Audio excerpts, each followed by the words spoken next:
Welcome to the Invested Dads Podcast, simplifying financial topics so that you can take action and make your financial situation better. Helping you to understand the current world of financial planning and investments, here are your hosts, Josh Robb and Austin Wilson.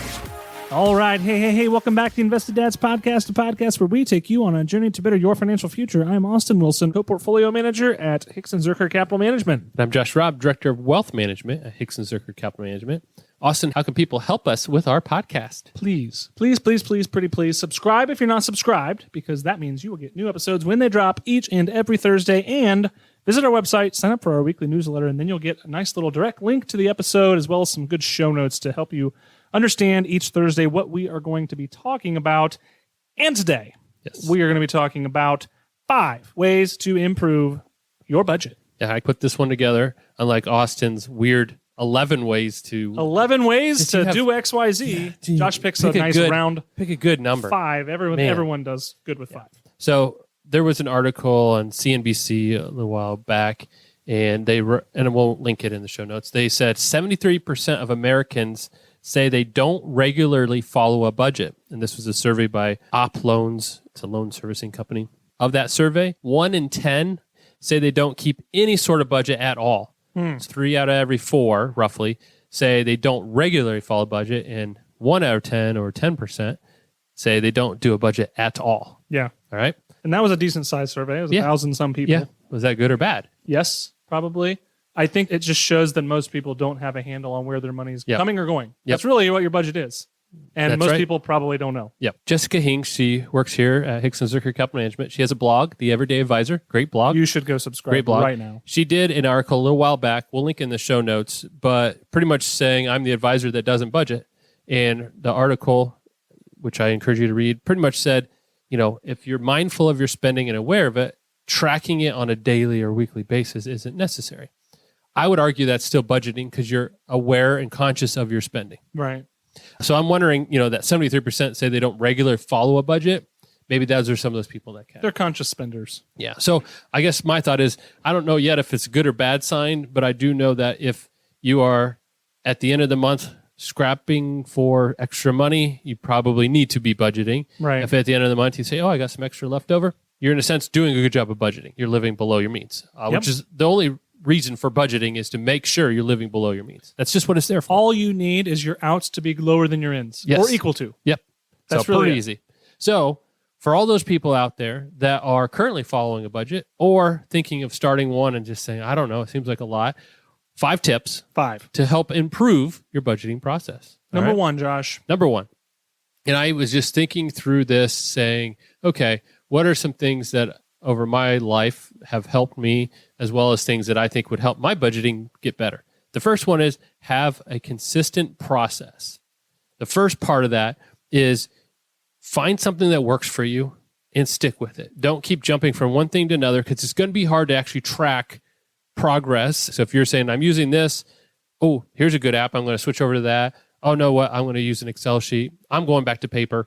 If you keep moving around, it's going to be a hard time keeping track. For a good budget, you need to see is a couple months worth of expenses to kind of actually figure out what you're doing. You want to see the changes. Yeah, because for instance, in the winter, maybe your entertainment budget is different than what it is in the summer. So if you just base everything off of 1 month and go from there, it may not be right. Right. Or if you didn't look at December with Christmas spending versus some random month in April where you don't have that, you got to have a consistent process. You need to be sticking to something, and I don't care what it is as long as it works for you.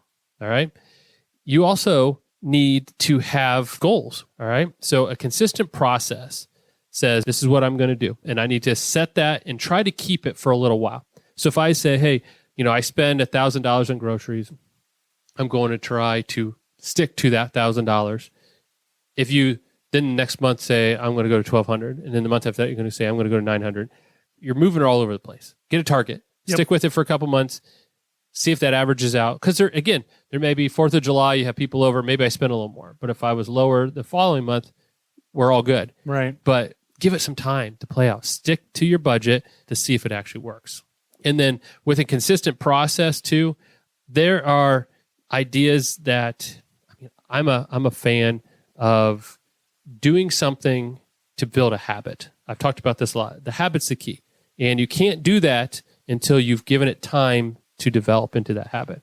So stick to it. And I also just think it can't be too complicated. No. It really should not be as complicated as fretting over making sure you record 99-cent thing. Like it has to be repeatable. It has to be consistent. It has to be something that's not a stressful thing to be doing. So if you find a great process and it encompasses everything, but it's a lot of work, it really doesn't have to be. You're more unlikely to stick with it if it's really complicated. Yes. And you really only need two things in a budget.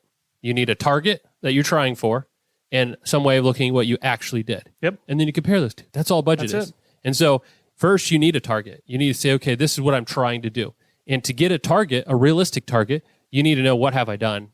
Again, going back to your grocery budget, if I have over the last 3 months averaged $1,000 a month, and then now I'm actually going to get a budget going, I can't set that at 500 and think realistically I'm okay. It's going to make your family eat ramen. And it's going to be unrealistic. And so you need realistic target. You need to say, okay, this is where I'm trying to achieve. And then I need to know at the end of that budget period that I actually do it. Right. There's no point in having a target if you don't track what you actually did. If you say, I'm going to do $1,000 of grocery spending, but you never track what you actually did, and then at the end of the month, you're like, why am I out of money? I had a budget.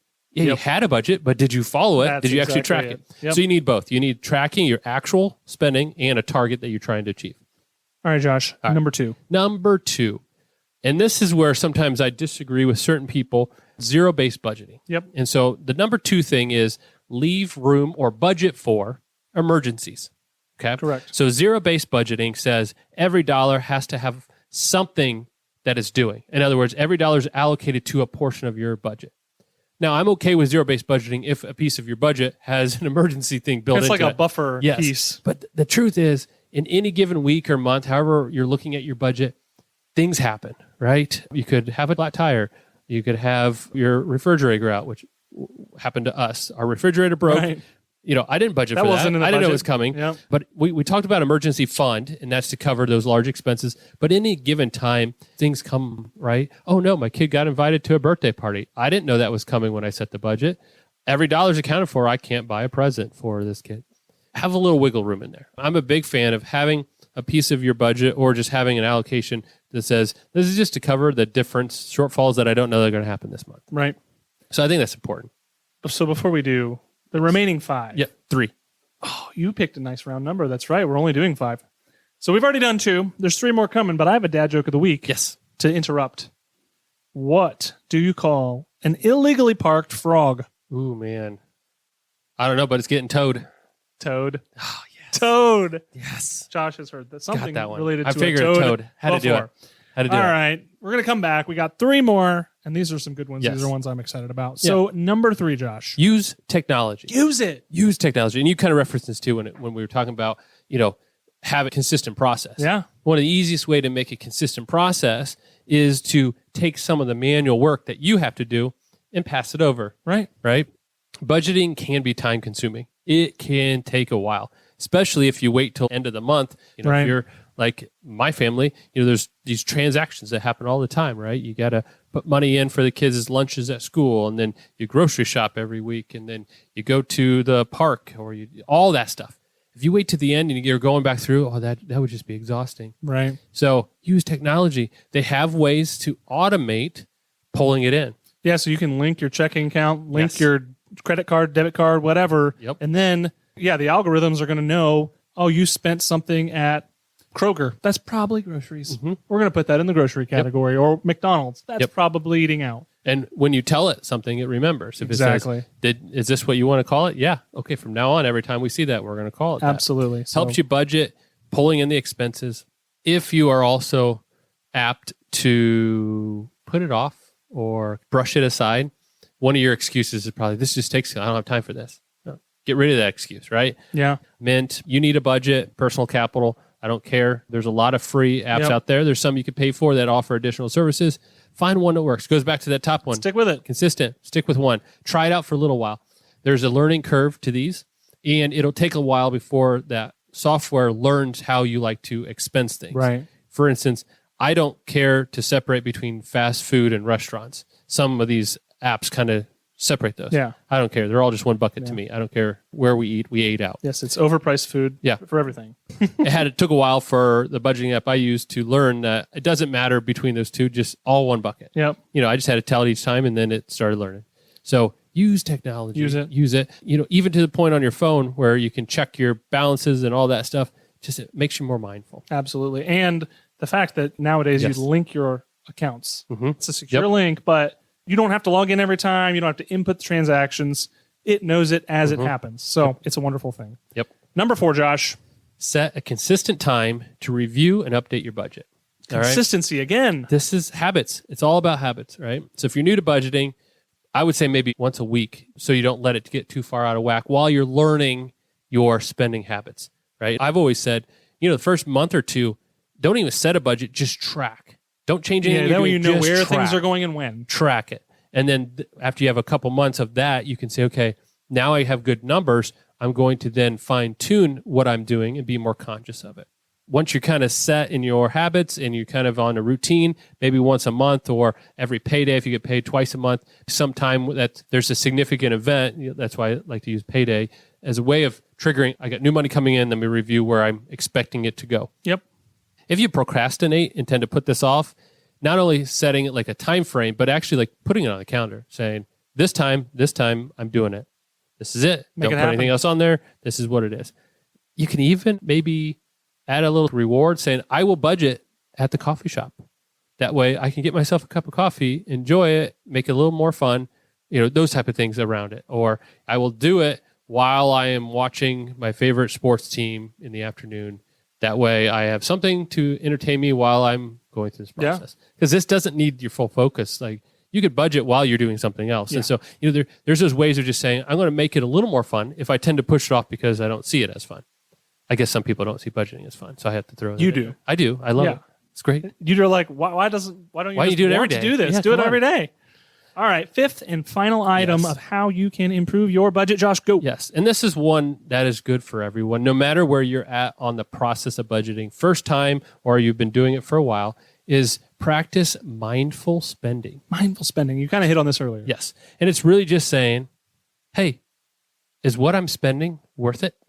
You kind of get to the point where I don't care so much about the numbers. I know the numbers, but I'm thinking as I'm making purchases, how is this going to impact my budget? If I'm buying shoes today, okay, that's fine. I need shoes. Good. I have a budget for it. Good. And then a week later, I find myself at the store again looking at a coat. Well, I already bought shoes this month. Do I need the coat right now, or is that something that can wait? Mindful spending is just being aware of the impact on whatever you're purchasing on how to impact or flow through your budget. Doesn't mean you have to stop doing anything. You're just aware of it. And that's what I think Jess was talking about in her blog, is just getting to the point where as you're transacting throughout the month, you're aware of where that's going to be. If I'm at the grocery store for the 3rd week out of the month, and I know I spend X amount of dollars per week, I kind of know where my budget is, kind of know where I'm at spending-wise. And if I'm playing in a party, I kind of know what I need to do to tweak so that I don't go over budget. Yeah. And then differentiate between wants and needs. And so there are wants, there are needs. The needs take top priority. They should. You can't put those off, right? I need electricity in my home. Yep. I need water. I need shelter. I need my transportation. Insurance. Yes. So those needs are very important. And if you get so caught up on, hey, I really want these shoes, and then at the end of the month, I can't pay my electrical bill, that's a problem. So you got to make sure your needs are taken care of. And you got to be able to separate the two. Do I need shoes? I need a pair of shoes, but do I need this pair of shoes? How's my other pair of shoes? Am I just buying it because it's new and exciting, or what? So I just think of the compounding effect. Yes. If you're willing to delay gratification, that's even the key. A day or 2 days, or if you're always willing to do that for everything that's more than set your own threshold, 50, $100, whatever it is, then over 30 years of always delaying these things, you've pushed back and essentially probably eliminated some of thousands of dollars of purchases. Yes. Which is great. Yeah. And again, budgeting, I want to say this as we wrap up, and I want to get your thoughts on any additional tips. Budgeting should not be constrictive. It should actually be freeing. Yeah. Because part of your budget is giving you permission to spend within those categories. So, for instance, we have a budget for entertainment. I don't care what we use it for. We could use it for anything that's fun as long as we're in that budget. It's freeing to not say, ooh, can we actually do that? Well, it's already budgeted. There's no guilt in spending, right? Same as like clothes. It's like, I don't care what you buy. It's in the budget. You can buy anything you want as long as it fits. It's freeing in that you're giving yourself permission to spend. Don't look at budgeting as now I'm telling myself not to do things. No, you're telling yourself you're free to spend, but here's the parameters so that you're happier when you're spending. Right. So I like budgeting. I think sometimes it gets a bad rap because of, again, it is time consuming. Early on, it takes work and it can be frustrating. But in the long run, it benefits you to the point where it allows you to do more with your money than you could if you weren't aware and mindful of what you were spending your Absolutely. money on. I would just add that, like you said, it takes time to figure out what works for you. Mm-hmm. And if you want to listen to the episode where we actually had our wives on, you can kind of see a little bit of how we do things. Mm-hmm. My wife and I tend to fall, because we've been at this a while, more into the mindful spending approach. I mean, I always know what our balances are, and at the end of the day, I know what we're spending and what's coming in. So at the end of the day, we're good to go. But it took us many years to get here, right? But I think something that's super important is it's similar to the way that you handle your dieting approach, mm-hmm. right? If you are so restrictive and prescribe every little line item on your budget or whatever, just like you would a diet, and don't allow for any flexibility or any fun. Yes. A good piece of pizza or whatever, a beer, whatever you want to do, like, you're probably going to fail. Yes.